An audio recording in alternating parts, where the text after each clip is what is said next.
For some people, that entertainment, the fruit of the gathering is actually spreading this kind of gossip and mentioning these kinds of faults. What does it prevent? It prevents the sunnah of the Prophet ﷺ, because very often they're not quoting Allah and His Messenger. They're quoting, Shaykh Fulan said this about Shaykh Fulan, Fulan said about Fulan, and this person has been warned again, so be careful of him. This is the whole thing. Nothing constructive, only negativity. It also it prevents from the spread of goodness. I mean, you get up from one of these majalis and you're full with hatred and anger and wrath, and you want to this, you become angry with many people, because this is what you're being fed. And so it becomes a cult.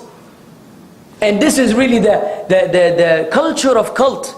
We have become the culture of cult. All these Muslims, they make this little group, and then they go to this group, and this group basically they have leaders, and the leaders tell them, shh, be careful. Be careful of everybody out there. Don't read their books. Don't listen to their tapes. Don't do everything, because you will go astray. Here you're secure. Here you're protected. And so these people believe. And then they join this cult.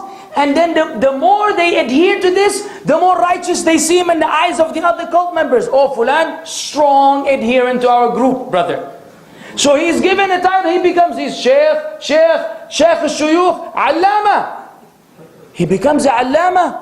And Shaykh bin Baz is forgotten, and Shaykh bin Uthaymeen is forgotten, and Shaykh Albani forgotten. How did he become an Allama, ya Shaykh? Well, brother, he is really strong on this cult of ours. So we have to give him something a little above than everybody else, and we can't think of something greater than Allama. And this is happening as I'm speaking now. People are being brainwashed, and then what happens? Okay, everybody is our enemy, so they warn you, don't mix with them. So if he gives you salam, he feels guilty. Wallahi al-Azim, he feels guilty if he gives you salam. And he talks, and why did I give him salam? I'm not really strong. My methodology is weak. I'm a mumayya, you know. I'm too lenient. I should have been strong. No good. Don't give salam to these people of innovation.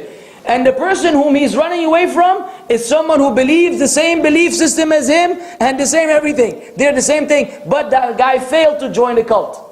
He failed to become one, so khalas. He's been labeled. He's been branded, and he is dead in the Muslim Ummah. And they make dua against them, may Allah, and they go to extremes, ya akhwan. This is what is happening. So a lot of goodness is being prevented. They go out of their way to warn against you, instead of, Allah al-Musta'an. You have to be patient, it's a tough world we're living in.